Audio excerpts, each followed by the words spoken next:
Ai, eu tô tão engasgada. Hoje eu vim fazer um vídeo pra você. Fazendo uma máscara facial, né? Primeiro eu vou pôr de uma geleca. E nesse potinho aqui.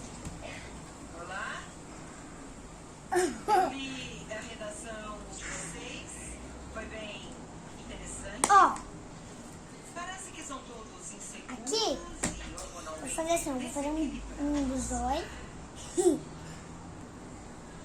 Cadê o Mendes? Foi embora. Fazer um zóio. Ah, doente? Aí eu vou fazer um nariz.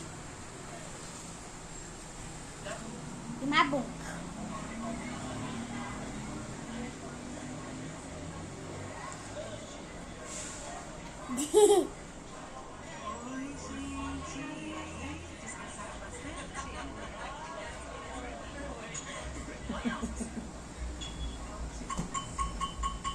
E agora é só relaxar?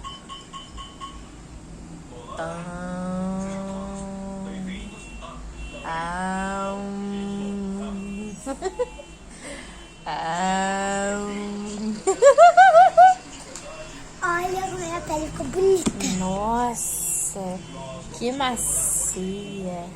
Dá tchau pro pessoal.